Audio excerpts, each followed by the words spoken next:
ديال اليوم هو الازاحه والمتجهات. اول حاجه غنبداو بالازاحه. هو الف تعريف الازاحه. ما هي الازاحه؟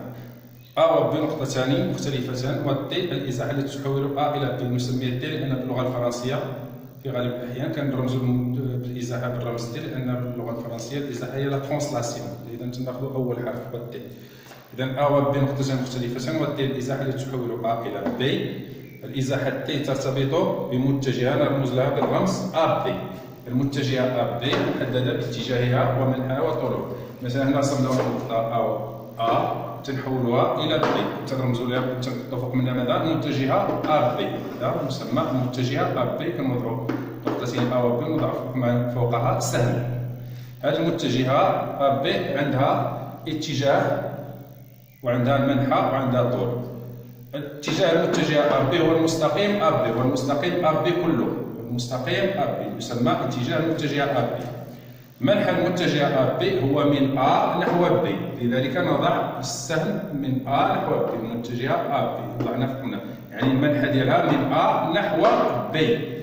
طول المتجهه ا ب هو هذا الطول ا ب، هو طول هذه القطعه ا ب، يسمى طول المتجهه ا ب. النقطة A تسمى أصل المتجهة. النقطة A نسميها هي أصل المتجهة A B. النقطة B تسمى طرف المتجهة A B، تسمى ماذا؟ طرف المتجهة A B. ثانيا، كيف ننشئ صورة نقطة؟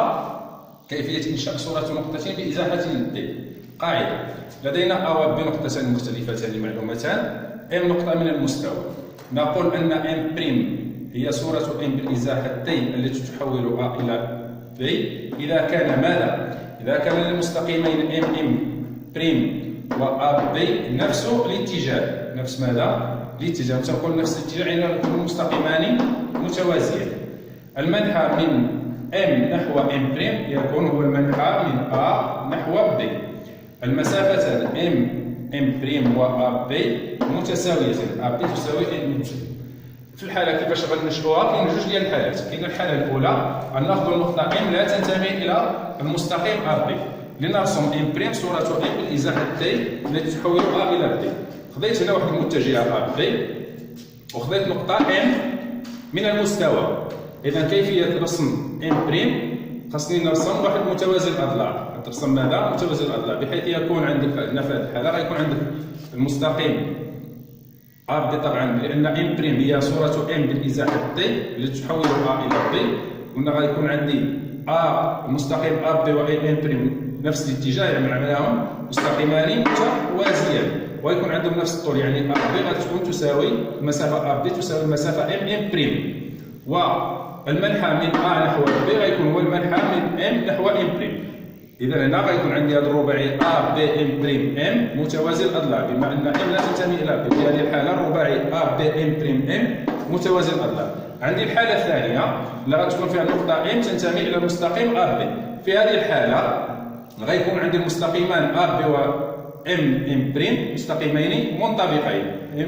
M' و A B غيكونوا في هذه الحالة مستقيمان منطبقان. إذا عندي جوج حالات: أن M لا تنتمي المستقيم A B. في هذه الحالة ما غترسم M' مماثلة M أو صورة M بالإزاحة T التي تحول A إلى B. في هذه الحالة غيكون عندي الرباعي A B M' متوازي الأضلاع. في الحالة الثانية بما أننا خدينا M تنتمي إلى المستقيم A B أي سواء تنتمي إليه، في هذه الحالة غيكون عندي مستقيمان A B و M' مستقيمان منطبقان. إلى خصائص الإزاحة. ثالثا خصائص الإزاحة. خاصية رقم 1: إذا كانت A' و B' هما صورتي A و B على التوالي بإزاحة T فإن الرباعي A' B' B متوازي الأضلاع. كيفاش غنديرو الشكل ديالنا؟ الشكل اعتبرنا واحد الإزاحة حنا إزاحة سميناها EF، يعني التحول من نقطة E إلى نقطة F متجهة EF. سوف نرسم صورة ديال A و B بهذه الإزاحة. إذا هنا كتستعملوا البيكار وكذلك الكوس. إذا غيكون عندي A' يوازي المستقيم A' غيكون يوازي المستقيم EF، والمسافة EF تساوي المسافة A'. نفس الشيء غيكون عندي المستقيم B' يوازي المستقيم EF، والمسافة EF تساوي B'. وبالتالي غيكون عندي A' يوازي المستقيم أ بريم يوازي المستقيم بي بريم، والمسافة أ بريم تساوي المسافة بي بريم، أي أن الرباعي أ بريم بي بريم بي سوف يكون متوازي الأضلاع، سوف يكون ماذا؟ متوازي الأضلاع. إذا هنا كتبنا أ بريم هي صورة أ بإزاحة ت التي تحول إلى إف، وكذلك بي بريم هي صورة ب بإزاحة ت التي تحول إلى إف. إذا الرباعي أ بريم بي بريم بي متوازي الأضلاع. هذا فيما يخص الخاصية رقم 1. فيما يخص الخاصية رقم 2 تتقول لي إذا كان الرباعي أ بي سي دي متوازي الأضلاع فإن بي والسي بي والسي هما صورتي أ ودي على التوالي بنفس الإزاحة. إذا الرباعي هنا عندي أ بي رباعي أ بي سي دي متوازي الأضلاع، أ بي سي دي متوازي الأضلاع. إذا هنا عندي الصورة ديال أ واحد الإزاحة تي، صورة أ بالإزاحة تي هي بي، وصورة دي بالإزاحة تي هي النقطة السي.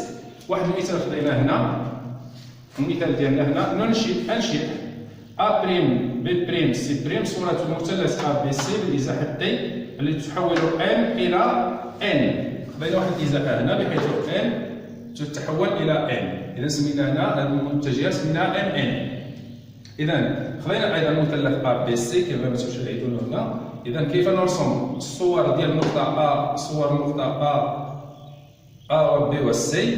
يجب أول حاجة باش يكون عندنا الرسم ديالنا ساهل غترسم واحد المستقيم سمينا مستقيم دلتا عمودي على ان، وبالتالي سوف أرسم هذه المستقيمات عمودي على دلتا. المستقيم أ بريم عمودي على المستقيم دلتا اللي كتلاحظونه بالأصفر، وكذلك المستقيم بي بريم سوف يكون عمودي على دلتا، وسي بريم عمودي على دلتا. تتاخذ البيكار ديالك وغادي تقيس المسافة ام ان تساوي المسافة أ بريم، وكذلك المسافة بي بريم تساوي المسافة ام ان، وكذلك المسافة سي بريم تساوي المسافة ام ان. وبالتالي غتكون عندي أ بريم غنوضع عند النقاط أ بريم بي بريم وسي بريم، وغادي نوصل بحيث غيكون عندي المتجهة أ بريم تساوي المتجهة ام بريم ام ان عفوا أ بريم تساوي ام ان، وكذلك المتجهة بي بريم تساوي ام ان، وكذلك المتجهة سي بريم تساوي المتجهة ام ان. أي أن أ بريم وبي بريم وسي بريم هو صورة أ وبي وسي. إذا هذا الشكل أيضا تلاحظون بأنه مثلث، إنه كذلك مثلث. إذا صورة مثلث بإزاحة دي هو أيضا مثلث.